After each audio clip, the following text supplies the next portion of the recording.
Everyone, welcome in Agarwal education. आज हम लोग इस वीडियो में राजस्थान बोर्ड आरबीएससी के क्लास 10th के चैप्टर 2 के बारे में डिस्कस करेंगे। ये इस चैप्टर का पार्ट 1 है। तो देखिए, यदि हम चैप्टर 2 की बात करते हैं तो इसको इकाई यूनिट 2 में इन्होंने डिवाइड किया हुआ है, ठीक है, जिसमें हम लोग न्यूक्लियर विभाजन प्रमेय, गणित के मूलभूत प्रमेय का कथन, पिछले कार्यों की पुनरावृत्ति, उदाहरण के उपरांत परिमेय संख्याओं के शांत एवं अशांत आवृत्ति दशमलवों के उनके क्या है पदों का प्रसार के बारे में बात करेंगे। यदि हम एग्जाम के पॉइंट ऑफ व्यू से देखें तो ये कितने मार्क्स का आएगा? आपके 3 मार्क्स के इसमें से क्या आएंगे एग्जाम में क्वेश्चंस आएंगे। सो आइए देखिए, स्टार्ट करते हैं। सबसे पहले हम लोग चैप्टर को स्टार्ट करने, जो क्वेश्चन है उनको स्टार्ट करने से पहले कुछ टर्मिनोलॉजी जो यहाँ पर यूज की गई है उनके बारे में डिस्कस कर लेते हैं। देखिए, सबसे पहले यहाँ पर क्या किया है, प्राकृतिक संख्या है। जो प्राकृत संख्या है उनके बारे में बताया गया। अब देखिए, नंबर्स की बात करें तो कोई भी नंबर हो, 0, 1, 2, 3, 4, 5, 6, 7, 8 और 9, यानी कि 0 से और जो 9 के नंबर हैं उन्हीं से हमारा क्या है, पूरा मैथ्स है, ठीक है। यदि हम मैथ में कोई भी नंबर लिखें तो उनमें इन्हीं डिजिटों का यूज होगा। जैसे 144, यानी कि 1, 4 और 4, यानी कि 0 से और 9 के बीच के ही नंबरों से हम लोग क्या लिख सकते हैं, कोई भी नंबर को डिजाइन कर सकते हैं। सो सबसे पहले हम लोग बात करते हैं नेचुरल नंबर्स, प्राकृत संख्या है। तो प्राकृत संख्या क्या होती है? वस्तु को गिनने के लिए जिन संख्याओं को प्रयोग किया जाता है उन संख्याओं को क्या बोलते हैं, प्राकृत संख्याएं कहते हैं, ठीक है। जैसे 1, 2, 3, 4। अब देखिए यहाँ पर जो कौन सी हुई है, 1 से और इन्फिनिटी तक, ठीक है। हम लोग इन्हीं नंबरों का यूज करते हैं और ये नंबर बनाए किन से जाते हैं, इन 10 नंबर्सों से, 0, 1, 2, 3 अप टू 9। इन नंबरों से हम लोग क्या करते हैं, किसी भी नंबर को बनाते हैं। नेक्स्ट आता है पूर्ण संख्या, ठीक है। अब देखिए, पूर्ण संख्या और प्राकृत संख्याओं में क्या डिफरेंस है ये अभी समझेंगे। पहले पूर्ण संख्या की डेफिनेशन पढ़ते हैं। प्राकृत संख्याओं में शून्य को सम्मिलित करने पर जो संख्याएं प्राप्त होती हैं वो क्या कहलाती हैं, पूर्ण संख्याएं कहलाती हैं। अब देखिए, प्राकृत संख्या हम लोग क्या लिख रहे थे, 1, 2, 3, 4, ठीक है, यानी कि 1 2 लेकर इन्फिनिट। और यहाँ पर हमने क्या कर दिया, इसमें 0 को ऐड कर दिया, यानी कि इन नंबरों के साथ 0 को भी लिखना चालू कर दिया। तो 0, 1, 2, 3, तो 0 टू इन्फिनिट यदि हम बात करें तो वो क्या कहलाती हैं, पूर्ण संख्याएं, ठीक है। तो आप यहां से बोल सकते हैं प्राकृतिक संख्या में हम लोग 0 को इंक्लूड नहीं करते हैं, और जबकि पूर्ण संख्या में हम लोग क्या करते हैं, प्राकृतिक संख्याओं के साथ साथ 0 को भी इंक्लूड करते हैं। नेक्स्ट आता है पूर्णांक संख्या। अब देखिए, पूर्णांक संख्या क्या होते हैं, प्राकृत संख्याओं में शून्य एवं ऋणात्मक संख्याओं को भी सम्मिलित करने पर जो संख्याएं प्राप्त होती हैं उन्हें पूर्णांक संख्या कहते हैं, ठीक है। पूर्णांक हो गई। Natural numbers are subset of integers. Natural numbers without zero are called positive integer and when written with the negative sign are called negative integer. अब देखिए, इंटीजर की ये तो क्या हो गई, पूर्णांक की बात। पूर्णांक संख्याओं की बात करें तो पूर्णांक कौन सी नंबर होते हैं, या तो वो देखिए कंप्लीट नंबर होते हैं। तो अब कंप्लीट नंबर या तो पॉजिटिव होगा या क्या होगा, नेगेटिव होगा, ठीक है। तो नेगेटिव प्लस 0 प्लस पॉजिटिव, ये सारे मिलकर क्या बनाते हैं, पूर्णांक संख्या बनाएंगे, ठीक है। तो यहाँ पर हम लोगों ने क्या किया, शून्य और ऋणात्मक संख्याओं को भी इसमें ऐड कर दिया। अब देखिए, जो पॉजिटिव है, 0 के जो राइट हैंड साइड में जो नंबर होते हैं वो क्या कहलाते हैं, पॉजिटिव इंटीजर, और जो नेगेटिव साइड में होते हैं वो क्या कहलाते हैं, नेगेटिव इंटीजर। तो यदि हम बात करें इंटीजर की यानी कि पूर्णांक की, तो इसको हम कैसे कैसे डिवाइड कर सकते हैं, देखिए 2 पार्टों में, एक तो नेगेटिव इंटीजर और एक क्या होगा, पॉजिटिव पूर्णांक और नेगेटिव पूर्णांक। और एक क्या होता है, 0। 0 को हम ना तो नेगेटिव की कैटेगरी में डालते हैं ना पॉजिटिव की, यानी कि 0 को ना तो हम धनात्मक बोलते हैं ना ही हम ऋणात्मक बोलते हैं, ठीक है। और इन सबको एक साथ यदि लिखा जाए तो क्या कहलाती है, वो पूर्ण संख्या है। अब बात आती है सम संख्या है। सम को क्या बोलते हैं, इवन नंबर, ठीक है। यदि हम इवन नंबर की बात करें तो इवन नंबर्स कौन से होते हैं, वे संख्याएं जो 2 से पूर्णतः विभाजित हो जाती हैं उन्हें हम क्या कहते हैं, सम संख्या कहते हैं। इस प्रकार जैसे देखिए 2, 4, 6, यानी कि जो 2 की टेबल में कहीं भी आएंगी, या 2 की जो मल्टीपल होंगी यानी कि जो 2 का गुणांक होंगी वो सारी क्या होंगी, सम संख्या है। यानी कि कोई भी नंबर दिया हुआ है, यदि वो 2 से पूर्णतः विभाजित होता है यानी कि उसका जो शेषफल जो बचेगा शेषफल, यदि शेषफल उसका 0 आता है तो वो क्या कहलाती है? सम संख्या। अब बात करते हैं विषम संख्या की, यानी कि ऑड नंबर की बात करते हैं। देखिए ऑड नंबर्स में क्या होता है, वे संख्याएं जो 2 से पूर्णतः विभाजित नहीं होती हैं उन्हें क्या कहते हैं? विषम संख्याएं कहती हैं। जैसे 1, 3, 5, 11, ठीक है। तो यहाँ पे यदि हम कोई भी संख्या n हमारा नंबर है, उसको यदि हम 2 से डिवाइड करें और उसका शेषफल, यहाँ पर भागफल की हमें कोई बात नहीं है, शेषफल यदि उसका 0 के इक्वल नहीं है तो वो क्या कहलाएगी? हमारी विषम संख्या।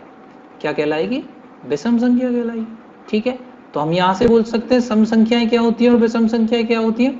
जो 2 से पूर्णतः विभाजित हो जाती है वो क्या होती है? सम संख्या। और जो 2 से पूर्णतः विभाजित नहीं होती है उसको क्या बोलेंगे हम?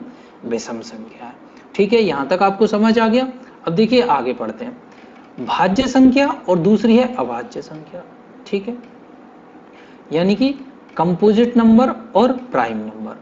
ठीक है, अब देखिए कंपोजिट नंबर क्या होती है? वे संख्याएं जो स्वयं और अतिरिक्त एक के किसी अन्य संख्या से पूर्णतः विभाजित हो जाती है, वो क्या कहलाती है? भाज्य संख्या। मतलब देखिए इसको हम संक्षिप्त में समझते हैं कि जो क्या होती है। देखिए कोई भी नंबर है वो खुद से डिवाइड होगा, यानी कि खुद से उसका भाग जाएगा। देखिए यदि हम बात करते हैं 5 की, 5 को 5 से भी भाग दे सकते हैं। ठीक है, 15 की बात करें तो देखिए 15 को 15 से भी भाग दे सकते हैं, 15 को देखो 1 से भी भाग दे सकते हैं, और 15 को हम लोग क्या किससे भाग दे सकते हैं? 3 से भी। देखिए 3 से भाग देंगे तो क्या आएगा? 5, और 15 को मैं 5 से भी भाग दे सकता हूँ, क्या आएगा? 3। तो वो नंबर जो खुद से एक से और एक के अलावा किसी और नंबर से यदि विभाजित हो जाती है तो वो क्या कहलाती है? भाज्य संख्या। यहाँ पर जो विभाजित होगी वो कौन सी होगी? पूर्णतः विभाजित होना चाहिए, यानी कि जो शेषफल यानी कि रिमाइंडर है वो क्या बचना चाहिए? 0। अब बात करते हैं अभाज्य संख्या की। देखिए अभाज्य संख्या में क्या दिया हुआ है? वे संख्याएं जो स्वयं व एक के अतिरिक्त अन्य किसी संख्या से विभाजित नहीं होती है। तो देखिए यहाँ से हम लोग इनका डिफरेंस बता सकते हैं कि क्या क्या अंतर होता है दोनों संख्याओं में। देखिए यदि वो संख्या किससे विभाजित है? स्वयं से, एक से और एक के अतिरिक्त किसी और से, तो वो क्या होगी? भाज्य संख्या। और अभाज्य संख्या क्या होगी? वो स्वयं से और एक से ही विभाजित होगी, यानी कि किसी अन्य नंबर से उसमें भाग नहीं जाएगा। जैसे देखिए 2, 3, 7, 11, 13, 17। अब इनमें क्या जाता है कि किसी भी दूसरी संख्या से भाग नहीं जाता, केवल या तो खुद से जाएगा या एक से जाएगा। अब देखिए आप लोग बोलेंगे कि सर एक में भी तो किसी भी संख्या से भाग नहीं जाता। नहीं, एक में भी तो या तो एक से जाता है या एक में किसी भी संख्या से भाग नहीं जाता। देखिए यदि 2 से भी भाग दें तो क्या बचेगा? 0 पॉइंट, यानी कि उसका रिमाइंडर क्या हो गया? 1। तो हम लोग एक को एक विशेष संख्या मानते हैं और उसको ना तो भाज्य बोलते हैं और ना ही अभाज्य बोलते हैं। ठीक है, ना तो अभाज्य बोलेंगे ना ही अभाज्य बोलेंगे।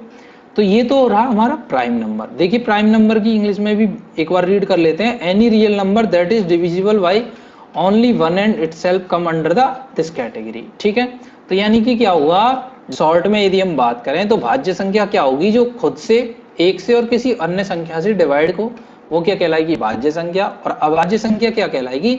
जो केवल खुद से और एक से डिवाइड हो, वो क्या कहलाएगी? अभाज्य संख्या। तो अभाज्य संख्या के देखिए एग्जाम्पल कौन से हैं? 2। सबसे छोटी यदि अभाज्य संख्या की बात करें तो कौन सी होगी? 2। ठीक है, और देखिए 2 में एक स्पेशलिटी भी है।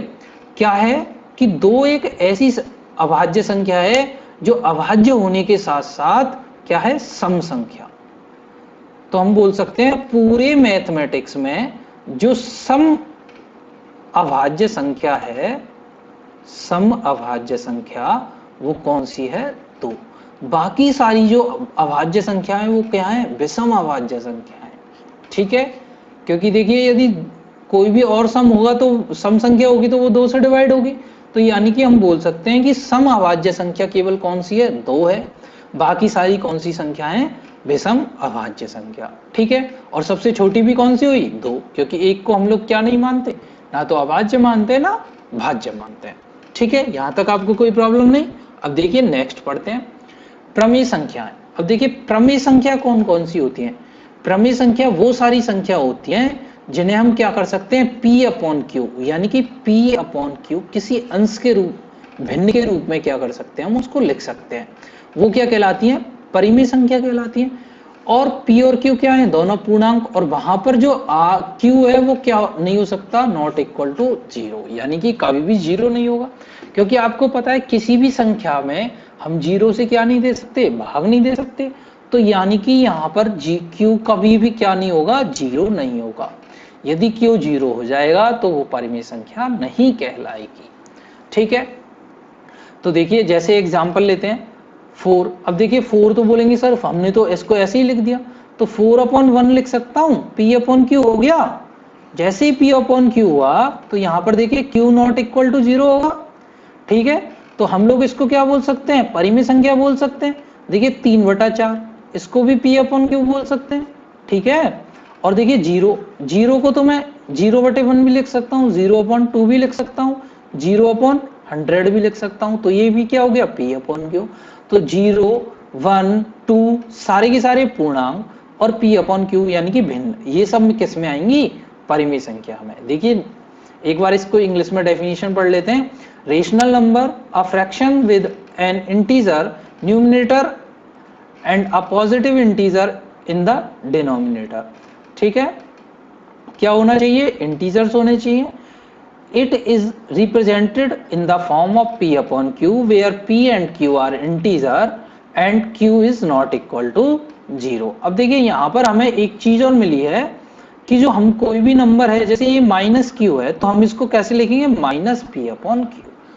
ठीक है, हम लोग ट्राई करेंगे कि जो इसका डिनोमिनेटर वाला पार्ट है वो हमेशा क्या हो, पॉजिटिव में। हम लोग यदि डिनोमिनेटर को नेगेटिव में लेंगे तो हम उसको इंटीजर में, उसको जो नेगेटिव है उसको हम कहां शिफ्ट करेंगे, न्यूमिनेटर में, और उसको -P/Q में लिखेंगे। तो ये भी क्या हुई, हमारी परिमेय संख्या। ठीक है, decimal number which have repeating pattern after some point also fall under this category. अब देखिए इसमें एक चीज और है कि कोई भी नंबर्स है वो क्या हो रहा है, रिपीट हो रहा है, तो वो भी क्या कहलाएगा, उसमें परिमेय संख्या में हम उसको डिनोमिनेट कर सकते हैं, लिख सकते हैं। तो देखिए ये 3 क्या हो रहा है, रिपीट हो रहा है बार बार देखिए, तो यहां से हम इसको क्या लिख सकते हैं, 1/12। तो ये क्या हो गया, P, और ये क्या हो गया, Q। तो ये भी किस में आएगा, परिमेय संख्या में। देखिए नेक्स्ट दिया हुआ all integer numbers. All integer number में यहाँ पे आपको बता चुका हूँ, terminate after defined decimal expansion. अब देखिए ये 1/P/Q 1/4 लिख सकता हूँ। अब ये 0.25 दिया हुआ है, तो 0.25 को हम पहले क्या करेंगे, भिन्न के रूप में चेंज करेंगे, उसके बाद डिसाइड करेंगे कि वो परिमेय नंबर होगा या नहीं होगा। यदि वो P/Q यानी कि भिन्न के रूप में आ जा रहा है तो वो क्या होगा, एक हमारा परिमेय नंबर होगा, नहीं तो वो परिमेय नंबर नहीं होगा। ठीक है, अब देखिए नेक्स्ट है, अभी हमने परिमेय की बात की, अब क्या करेंगे हम, अपरिमेय की बात। तो अपरिमेय इर्रेशनल संख्याएं कौन सी होती हैं, वे संख्याएं जिन्हें P/Q के रूप में ना लिखा जा सके, अपरिमेय संख्याएं कहलाती हैं। जहां P और Q दोनों पूर्णांक हो लेकिन Q कभी शून्य नहीं हो। देखिए वहां पर हम लोग यदि परिमेय की बात करें तो परिमेय संख्या को हम P/Q में लिख रहे थे, जहां पर Q not equal to zero. अब देखिए यहां पर हम इसको P/Q में नहीं लिख सकते, तो ये क्या कहलाएगी, अपरिमेय संख्या। पर देखिए कंडीशन वही है, P और Q पूर्णांक हो और Q कभी शून्य नहीं हो सकता। A number that can not be return as fraction P in P/Q, यदि वो P/Q की फॉर्म में नहीं लिखा जाएगा तो वो क्या कहलाएगा, हमारा अपरिमेय संख्या, इर्रेशनल नंबर। सो देखिए यदि हम पाई की बात करें तो पाई की वैल्यू क्या होती है, 3.1455159, और आगे क्या होता है, ये रिपीट होता है। ये एक फिक्स रिपीटेशन नहीं होता है, कभी कोई नंबर आता है, कभी कोई नंबर आता है, तो हम इसको क्या बोलेंगे, इर्रेशनल नंबर। ठीक है, और भी इसके बहुत सारे एग्जाम्पल हैं, हम आगे उसको बात करेंगे कि कौन से अपरिमेय की कैटेगरी में होंगे, कौन से परिमेय की कैटेगरी में होंगे। जैसे देखिए √2 की बात करें तो √2 भी क्या होता है, अपरिमेय होता है। इसके साथ कुछ भी ऐड या माइनस करूंगा तो वो भी क्या होगा, अपरिमेय होगा। अब बात करते हैं हम, देखिए वास्तविक संख्या की। अब तक हमने किसकी बात की, इनके सब पार्टों की बात की, जैसे नेचुरल नंबर की बात की, पूर्णांक की बात की, प्राकृत संख्याएं, पूर्णांक, पूर्ण संख्याएं, रेशनल नंबर, परिमेय, अपरिमेय, इन सब की बात की। ठीक है, अब हम बात करते हैं वास्तविक संख्याएं। तो वास्तविक संख्या क्या होती है? देखिए, वो संख्याएं जो या तो परिमेय हो या अपरिमेय हो, वास्तविक संख्या कहलाती है। ठीक है, या तो परिमेय हो या अपरिमेय हो, क्या कहलाती है? वास्तविक संख्याएं कहलाती हैं। अब देखिए, जैसे एग्जांपल है 8, 6, 3/5 आदि वास्तविक संख्याएं कहलाती है, और इनको हम किससे रिप्रेजेंट करते हैं? आर से रिप्रेजेंट करते हैं। ठीक है, अब देखिए, यदि हम बात करते हैं कि जो रियल नंबर्स हैं उसमें कौन कौन से नंबर आते हैं। रियल नंबर वास्तविक संख्या में हम लोगों ने क्या बोला? रेशनल, इरेशनल, ये सारे नंबर आएंगे, इंटीजर्स आएंगे, होल नंबर यानी कि पूर्णांक आएंगे, पूर्ण संख्याएं आएंगी, और क्या आएंगी? वास्तविक संख्याएं। तो यदि हम इनको वेन डायग्राम में ड्रॉ करते हैं तो देखिए, सबसे पहले नेचुरल नंबर। नेचुरल नंबर में यदि हम जीरो को ऐड कर देते हैं तो क्या बन जाता है? Whole number. होल नंबर में यदि नेगेटिव और पॉजिटिव को ऐड कर दें तो क्या कहलाते हैं? इंटीजर। इंटीजर में यदि हम क्या उसको p अपॉन क्यू और उनके रूप में डिफाइन करना चालू कर दें और उसके साथ अपरिमेय संख्याओं को भी ऐड कर देते हैं तो वो क्या बन जाते हैं? कंप्लीट क्या बन जाते हैं? Real number. अब देखिए, पूरे यदि हम मैथमेटिक्स की बात करें कि पूरे गणित में कौन कौन से नंबर होते हैं, तो देखिए, गणित में बेसिकली दो टाइप के नंबर होते हैं जो आप आगे 11th 12th में पढ़ेंगे। ठीक है, एक तो होता है कौन सा? Real number. ठीक है, और दूसरा होगा कौन सा? Imaginary number. तो इमेजिनरी नंबर में हम लोग क्या लगाते हैं? आयोटा। और रियल नंबर के बारे में हम ऑलरेडी डिस्कस कर चुके हैं। अब देखिए, इमेजिनरी नंबर का मैं आपको थोड़ा सा आइडिया दे देता हूं कि जैसे 2 आयोटा लिख दिया, 3 आयोटा लिख दिया, तो ये क्या हो गए? इमेजिनरी नंबर, जहां पे आयोटा की वैल्यू क्या होती है? √-1। वैसे तो देखिए, रूट के अंदर माइनस को हम डिफाइन नहीं कर सकते, पर हमारे जो मैथमेटिशियन है उन्होंने क्या बोला कि यदि रूट के अंदर कभी माइनस आ जाता है तो -1 को क्या रिप्रेजेंट कर दो? आयोटा। और इससे हम लोग क्या कर सकते हैं? जो हायर कैलकुलेशन है उसको हम सॉल्व करने में हेल्प लेते हैं। तो देखिए, अब हम बात करते हैं हमारे चैप्टर की। ये तो हमने सब कुछ क्या पढ़ा था? उसका बेसिक। तो देखिए, इसमें हम लोगों ने अभी तक क्या क्या कवर कर लिया? प्राकृत संख्याएं, पूर्ण संख्याएं, पूर्णांक, सम, विषम, भाज्य, अभाज्य, परिमेय, अपरिमेय, और ये इनका वास्तविक संख्या, और जो हमारी पूरी मैथ्स है उसका हमने क्या देखा? Venn diagram. अब हम बात करते हैं हमारी चैप्टर की। तो देखिए, चैप्टर की यदि हम स्टार्टिंग करते हैं तो सबसे पहले हम लोगों को क्या दिया हुआ है? न्यूक्लियड विभाजन प्रमेय।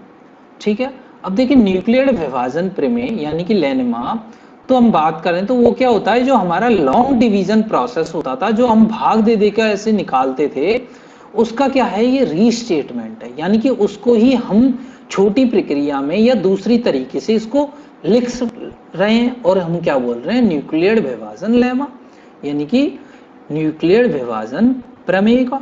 ठीक है, तो अब हम देखिए इसके स्टेटमेंट की बात करते हैं, जो हमें स्टेटमेंट दिया हुआ है। अब देखिए, हम डिवाइड करना या विभाजन के बारे में हम ऑलरेडी बात कर चुके हैं। यदि हम भाग विधि की बात करें तो हम लोग क्या करते थे? कोई भी नंबर जैसे a दिया हुआ है, तो यदि हम लिखें a अपॉन b, तो b से हम लोग क्या करेंगे? भाग। तो यहाँ पे क्या आएगा? b। ये हमारा a क्या होता है? भाज्य। यह क्या आता है? अंदर। और यहाँ से हमें q क्या मिलता है? भागफल। तो हम यदि बात करें तो ये क्या होगा? भागफल। ये क्या होगा? भाज्य। और ये क्या होगा? भाजक। ठीक है, और ये हमारा क्या बचेगा? r, यानी कि शेषफल। ठीक है, तो हम लोग यहां से बोल सकते हैं भाज्य इज इक्वल टू भाजक गुणा भागफल प्लस शेषफल। ठीक है, इस चीज को हम यूज करेंगे। देखिए आगे, जहां पर शेषफल क्या होता है? शेषफल हमेशा क्या होता है? r हमेशा छोटा होता है किससे? भाजक यानी b से हमेशा छोटा होगा। तो देखिए, अब हम लोग न्यूक्लियड प्रमेय जो हमें दिया हुआ है, विभाजन न्यूक्लियड प्रमेय, उसके बारे में यदि हम बात करें तो देखिए, स्टेटमेंट क्या दिया हुआ है? यदि a और b दो धनात्मक पूर्णांक हैं, यहाँ पर क्या होना चाहिए? a और b धनात्मक पूर्णांक। तो दो ऐसे अद्वितीय पूर्णांक q और r इस प्रकार विद्यमान होते हैं कि a is equal to v plus vq plus r। यहाँ पर देखिए, a और b क्या है? पूर्णांक, और q और r हमें क्या मिल रहे हैं? इनको भाग देने पर, यानी कि a अपॉन b लिखें तो q क्या होगा? यहाँ पर भागफल, और r क्या होगा? यहाँ पर शेषफल, जहां पर r की वैल्यू क्या होगी? b से छोटी और 0 या 0 से बड़ी। ठीक है, देखिए, जो भागफल शेषफल होगा वो 0 भी हो सकता है, या 0 से बड़ा भी हो सकता है। तो हम लोग यहाँ से बोल सकते हैं कि जो शेषफल है वो या तो 0 होगा या 0 से बड़ा होगा, और किससे छोटा होगा, यानी कि जो हमारा भाजक है उससे छोटा होगा।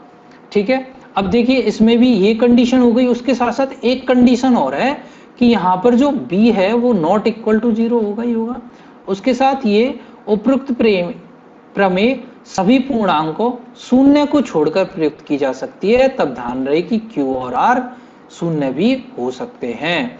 तो q और r तो शून्य हो सकते हैं, पर हमारा b कभी शून्य नहीं होगा और ना ही a शून्य होगा। ठीक है, तब हम ये प्रमेय यूज कर सकते हैं।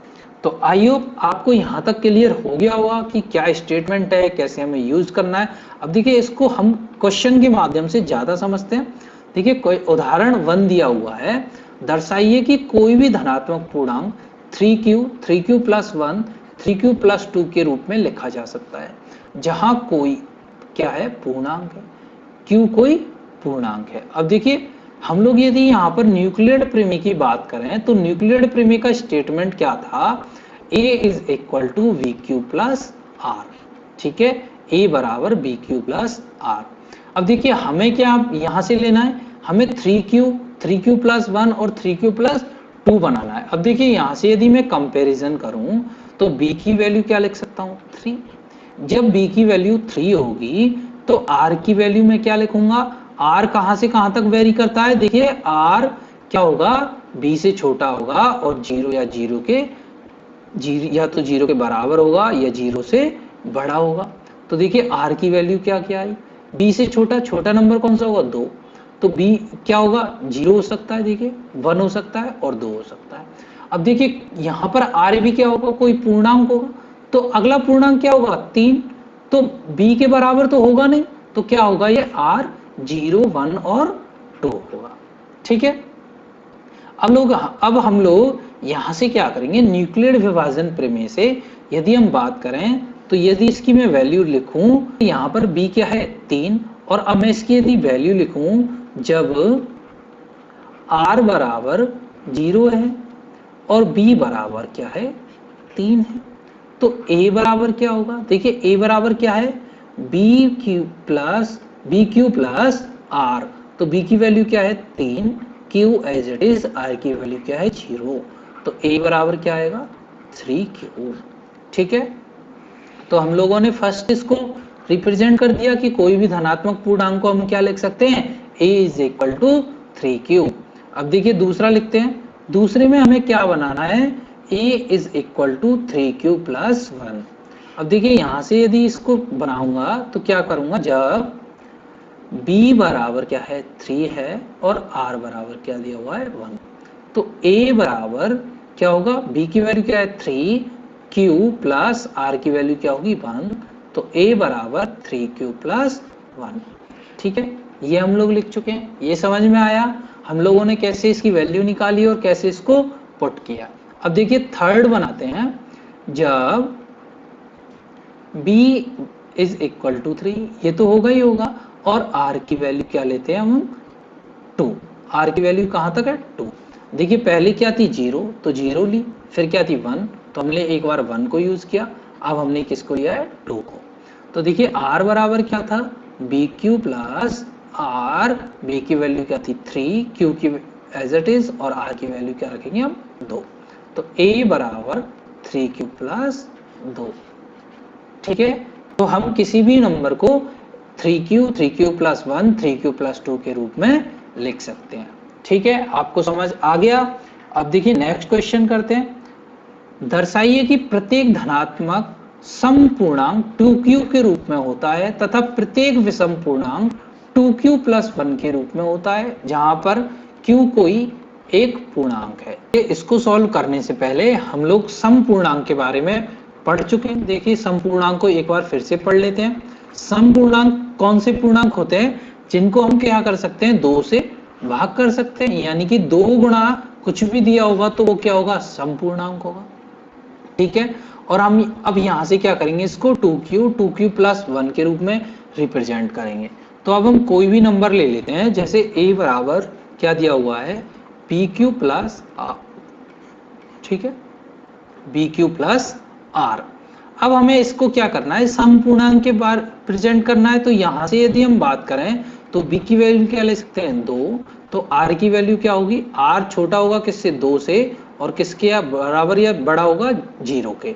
तो r की वैल्यू क्या होगी, 0 और 1। तो अब जब हम वैल्यू किसकी, r की वैल्यू क्या लेते हैं, 0, तो क्या आएगा, देखिए r की वैल्यू जब r इज इक्वल टू 0 होगा तो a बराबर क्या होगा, b की वैल्यू क्या है, 2, q एज इट इज और 0, तो a बराबर क्या होगा, 2q।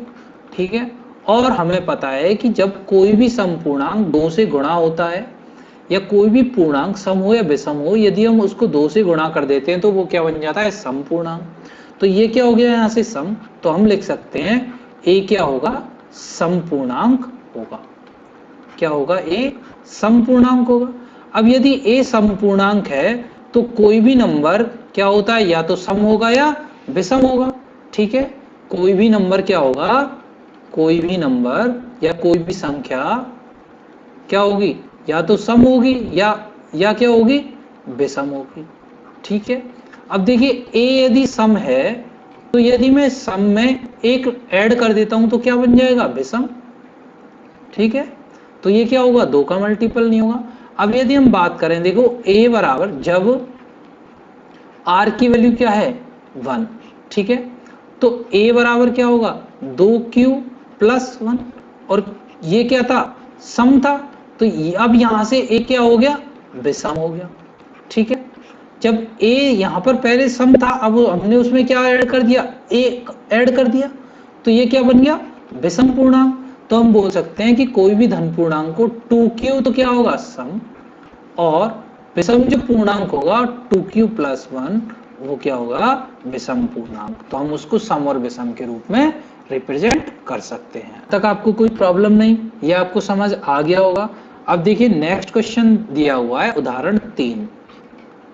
उदाहरण 3 में क्या दिया हुआ है, न्यूक्लियर विभाजन का हमें यूज करना है। ठीक है, और किसी भी धनात्मक पूर्णांक का वर्ग 3m प्लस 1 के रूप में होता है, जहां पर m क्या है, कोई एक पूर्णांक है। ठीक है, तो अब हमें इसका यूज करके क्या निकालना है, इसको हमें इस तरह से शो करना है। अब देखिए हम कोई नंबर ले लेते हैं, कोई धन पूर्णांक हम लोग क्या मान लेते हैं, इज इक्वल टू a। ठीक है, तो a बराबर क्या होगा, बी क्यू प्लस आर। ठीक है, और हम q की वैल्यू क्या ले, b की वैल्यू क्या ले लेते हैं, 3। ठीक है, माना b इज इक्वल टू 3, तो r की वैल्यू क्या होगी, देखिए r की वैल्यू क्या होती है, यहां पर यदि a is equal to B Q plus R है न्यूक्लियर विभाजन में से, तो यहां पर r की वैल्यू क्या होती है, या तो 0 से बड़ी या बराबर होगी, या फिर क्या होगी, b से छोटी होगी। ये हमारी क्या होती है, r की वैल्यू। तो r क्या हो गई, 0, 1 और 2। ये किसकी वैल्यू आई, r की वैल्यू। अब देखिए जब हम क्या करते हैं, जब r बराबर 0 है तो हम यहां से क्या लिख सकते हैं, a is equal to 3q plus 0, तो a इज इक्वल टू क्या आया, 3q। अब यदि मैं इसका दोनों साइड स्क्वायर कर दूं, वर्ग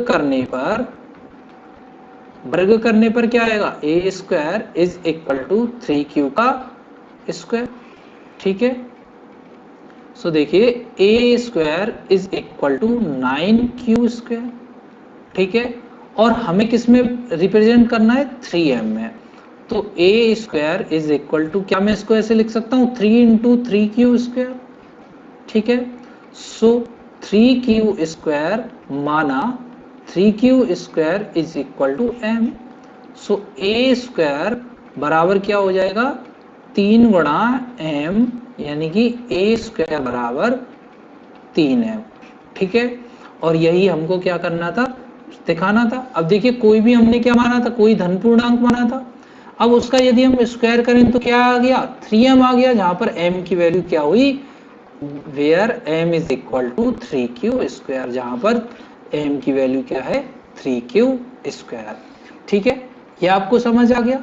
अब हम लोगों ने किसको बना दिया, 3m को। अब हम यहाँ पर रिप्रेजेंट करेंगे किसको, 3m प्लस 1 को। अब देखिए 3m प्लस 1 को यदि हम रिप्रेजेंट करेंगे तो यहाँ पर हम किसकी वैल्यू मानेंगे, देखिए v की वैल्यू क्या है, ऑलरेडी हमें दी हुई है 3, और r की वैल्यू अब हम क्या लेंगे यहाँ पर 1, ठीक है, r की वैल्यू क्या लेंगे 1। तो देखिए इसको सॉल्व करते हैं, a बराबर बी क्यू प्लस आर है जिसमें हमने ये वैल्यू मानी है, अब इसकी वैल्यू को पुट करते हैं। देखिए a बराबर बी क्यू प्लस आर, जहां पर b क्या है 3 और r क्या ले रहे हैं हम लोग 1, तो a बराबर 3q प्लस 1। अब देखिए यहाँ पर वर्ग करना है तो क्या लिखूंगा, वर्ग करने पर दोनों साइडों का वर्ग होगा, a का स्क्वायर बराबर 3q प्लस 1 का स्क्वायर, तो क्या आया a square is equal to, देखिए a प्लस बी का होल स्क्वायर, यदि हम a प्लस बी के होल स्क्वायर की बात करें तो क्या होगा, a square plus B square plus 2 into A into B, यही होता है। तो 3q का स्क्वायर क्या हो गया, 3q का होल स्क्वायर प्लस 1 का स्क्वायर प्लस 2 गुणा 3q गुणा 1, तो इसको ऐसे लिख सकता हूँ, देखिए ये क्या हो गया 9q स्क्वायर प्लस 3 दूनी 6q प्लस 1, ये क्या आया a स्क्वायर क्या आ गया, देखिए 9q स्क्वायर प्लस 6q, ये एक साइड और ये। अब देखिए यहां से मैं क्या करूंगा, हमें क्या बनाना है 3 बनाना है, तो यहां से इसमें से क्या ले लूंगा मैं 3 कॉमन, तो ये आएगा a square is equal to 3, यहां से कॉमन आया तो क्या आएगा 3q स्क्वायर प्लस 2q, देखिए अंदर गुणा करूंगा तो 3 गुणा 3 9q स्क्वायर और 3 गुणा 2 6q प्लस 1। तो देखिए यदि मैं मानूं m बराबर 3q स्क्वायर प्लस 2q, तो यहां से इसकी वैल्यू पुट कर दूंगा, तो a स्क्वायर बराबर क्या आएगा 3m प्लस 1, जहां m बराबर 3q स्क्वायर प्लस 2q है, ठीक है, ये आपको समझ आ गया।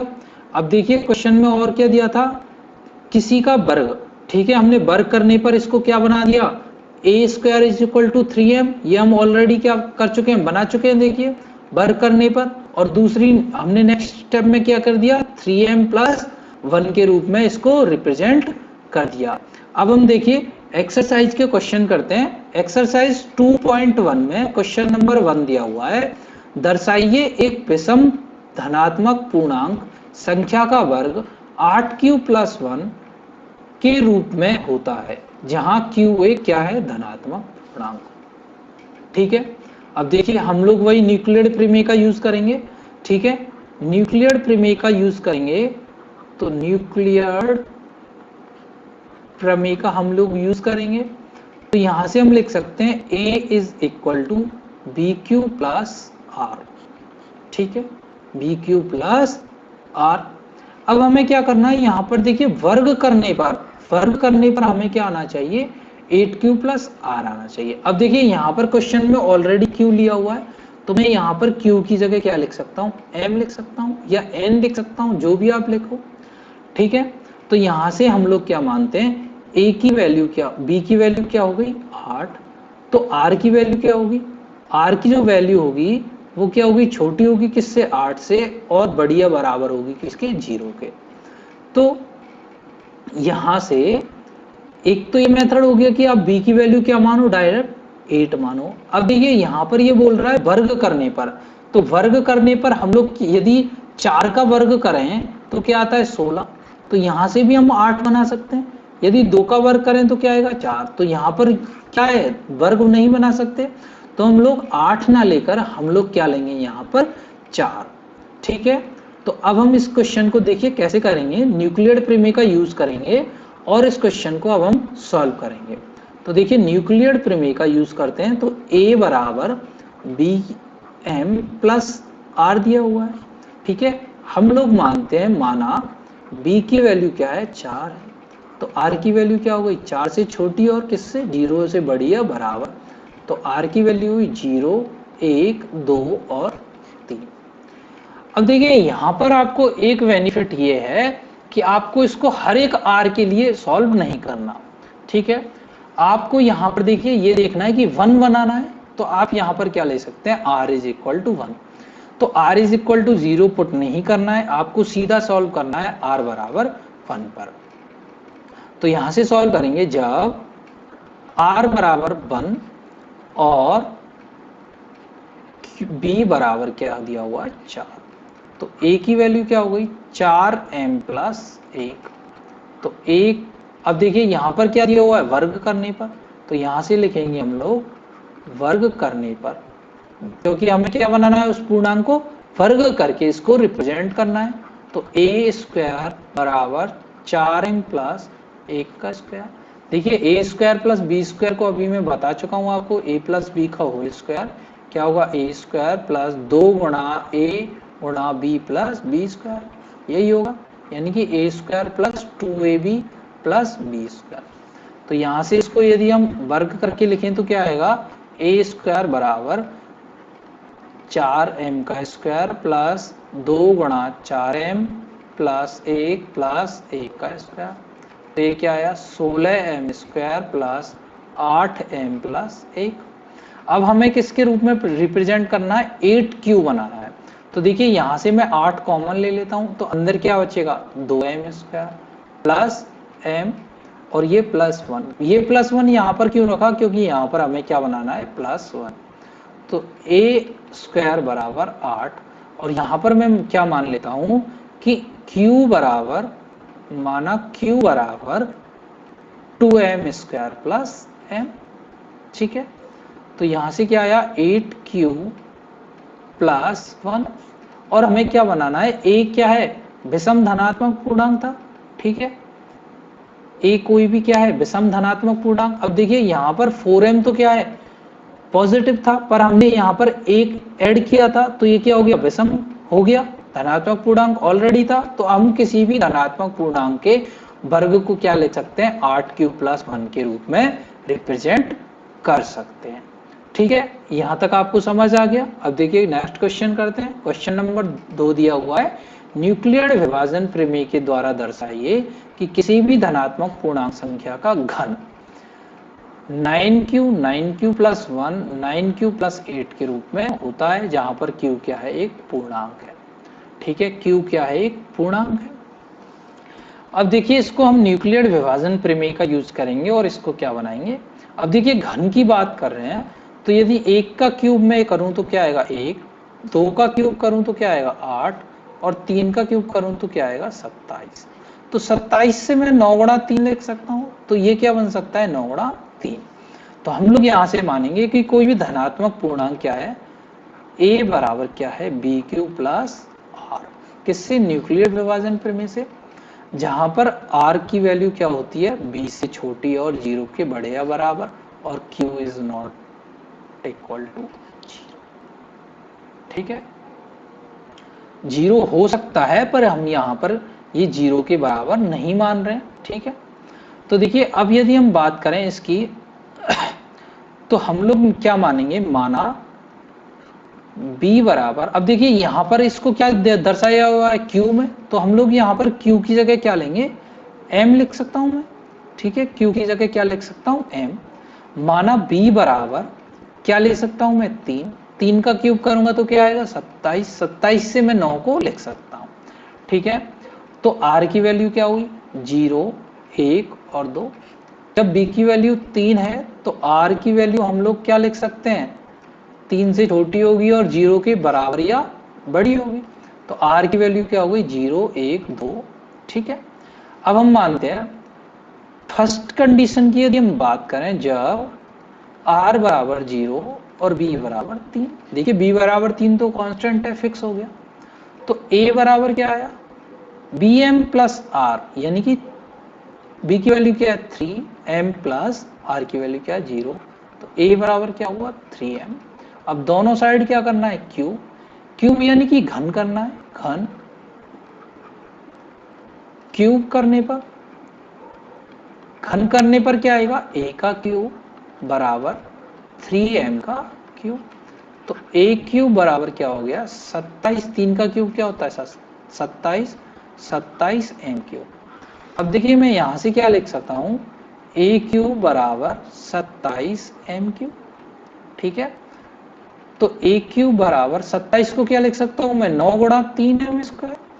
तो ए क्यूब बराबर 9 3 एम स्क्वायर यहाँ पर। तो हम लोग यहाँ से लिख सकते हैं, माना 3 एम स्क्वायर बराबर क्यू। तो यहाँ से इसमें इसकी यदि वैल्यू पुट करूं तो क्या आएगा, ए क्यूब बराबर 9 इंटू क्यू। तो अब हम बोल सकते हैं कि किसी भी संख्या के क्यूब को हम क्या बोल सकते हैं, 9 क्यूब में लिख सकते हैं। ठीक है, तो ए क्यूब बराबर क्या आ गया, 9 क्यूब। ये हमारी कंडीशन फर्स्ट हम लोग डिसाइड कर चुके हैं। अब देखिए सेकंड की बात करें तो सेकंड केस हमारा कौन सा होगा, जब b बराबर तो क्या होगा 3 और r बराबर क्या होगा 1। तो यहां से a बराबर क्या होगा 3m प्लस 1। ठीक है, अब हम क्या करेंगे, क्यूब करने पर अब देखिए क्यूब करने पर क्या होगा कि a बराबर क्या था 3m प्लस 1, तो इसका क्यूब, और इधर से क्या होगा इसका क्यूब। तो यहां से आया a cube is equal to 3 का क्यूब क्या होता है, देखिए a प्लस बी का क्यूब क्या होता है, a प्लस बी का क्यूब क्या होगा, a प्लस बी का होल क्यूब क्या होगा, a cube plus 3a square B plus 3ab square plus B cube. ठीक है, यही होगा। तो यहां से इसकी वैल्यू रखेंगे 3m का स्क्वायर प्लस 3 इंटू 3m का स्क्वायर, सॉरी यहाँ पर क्यू आएगा, into 1 plus 3 into 3m into 1 का स्क्वायर प्लस 1 का क्यूब। तो ये क्या आया 27 एम क्यूब प्लस 3 का स्क्वायर 9 9 तिया 27 एम स्क्वायर प्लस 3 तिया 9 एम प्लस 1। तो ए क्यूब, अब देखिए हमें क्या बनाना है, 9 क्यूब प्लस 1 बनाना है। तो हमें क्या बनाना होगा, क्यूब को 9 को कॉमन, तो 9 कॉमन आया तो यहाँ पर क्या बचा 3m स्क्वायर 3m क्यूब, और यहाँ पर क्या बचा 3m स्क्वायर, और यहाँ क्या आया m plus 1 as it is. तो अब हम लिख सकते हैं q बराबर 3m cube plus 3m square plus m।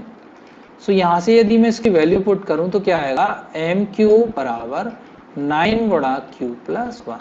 तो किसी भी पूर्णांक के क्यूब को हम किस में रिप्रेजेंट कर सकते हैं, 9 क्यूब प्लस 1 में। अब देखिए नेक्स्ट केस की बात करते हैं। केस में हमें क्या बनाना है, इसको हमें क्या शो करना है, अब 9 क्यूब प्लस 8 के रूप में रिप्रेजेंट करना है। 8 किसका क्यूब होता है 2 का। तो यहां से हम लोग क्या मानेंगे, थर्ड केस क्या होगा हमारा, जब b की वैल्यू तो क्या है 3 और r की वैल्यू क्या हो गई 2। तो a की वैल्यू क्या हो गई 3m प्लस 2। अब देखिए इन दोनों का क्यूब करूंगा तो क्या आएगा a क्यूब, इन दोनों का यदि मैं क्यूब करता हूं तो क्या आ जाएगी इसकी वैल्यू, a क्यूब, यहां से लिखता हूं a cube is equal to 3m plus 2 का होल स्क्वायर। तो क्या है होल क्यूब आएगा ये। तो यहां से आया a cube is equal to 3m का cube plus 3 into 3m square into 2 plus 3 into 3m और 2 का क्या आएगा स्क्वायर प्लस 2 का क्यूब। तो a cube is equal to 3 का क्यूब क्या हो गया 27m क्यूब प्लस, यहाँ से क्या आया देखिए 9 9 तिया 27 27 दूनी 54 m स्क्वायर प्लस तिनाम तिया 9 9 चौका 36 36 m प्लस 8। अब देखिए यहाँ से मुझे क्या बनाना है 9, तो 9 यहाँ से क्या लूंगा मैं common, 3m cube plus 6m square plus 4m plus 8। यदि मैं यहाँ से q की वैल्यू क्या मानूं 3m square plus 6m square 3m cube plus 6m square plus 4m। सो यहाँ से क्या आएगा a क्यूब बराबर 9 इंटू क्यूब प्लस 8।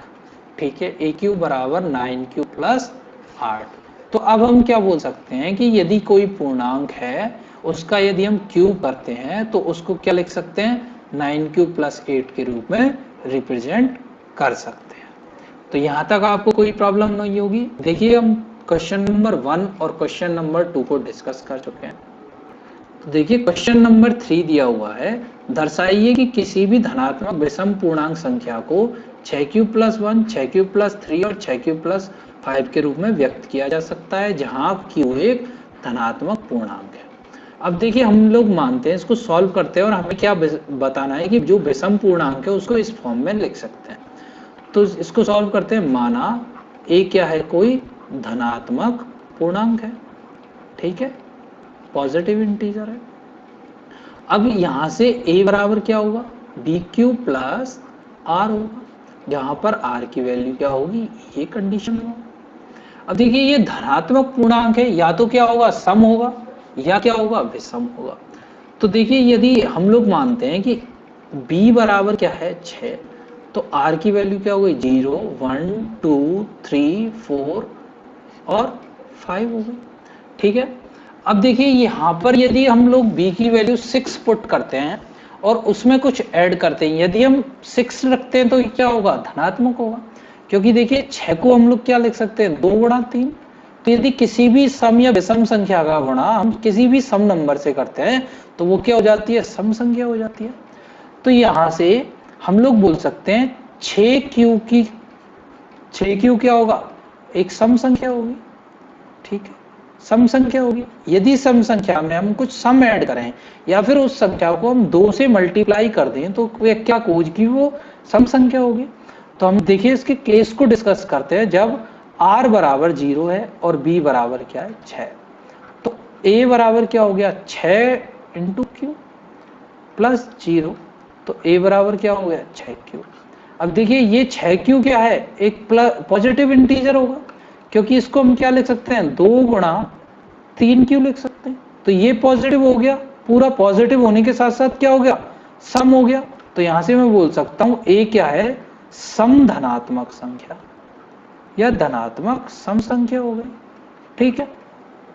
अब जब ये धनात्मक सम संख्या है, तो यदि मैं बात करूं कि सेकंड केस की, जब r की वैल्यू क्या है 1 और b की वैल्यू क्या है 5, ठीक है, जब r की वैल्यू क्या है 1 और b की वैल्यू क्या है 5 है, तो यहां से a की वैल्यू क्या हो गई, a हमारा क्या था, पहले सम धनात्मक था। अब देखिए सम धनात्मक में क्या था, उसका 6q था, तो यहां से b की वैल्यू तो ऑलरेडी क्या है हमारी 6 है, सॉरी 5 नहीं होगी, यहां से 6 होगी, b की वैल्यू क्या है 6, सो 6q प्लस 1।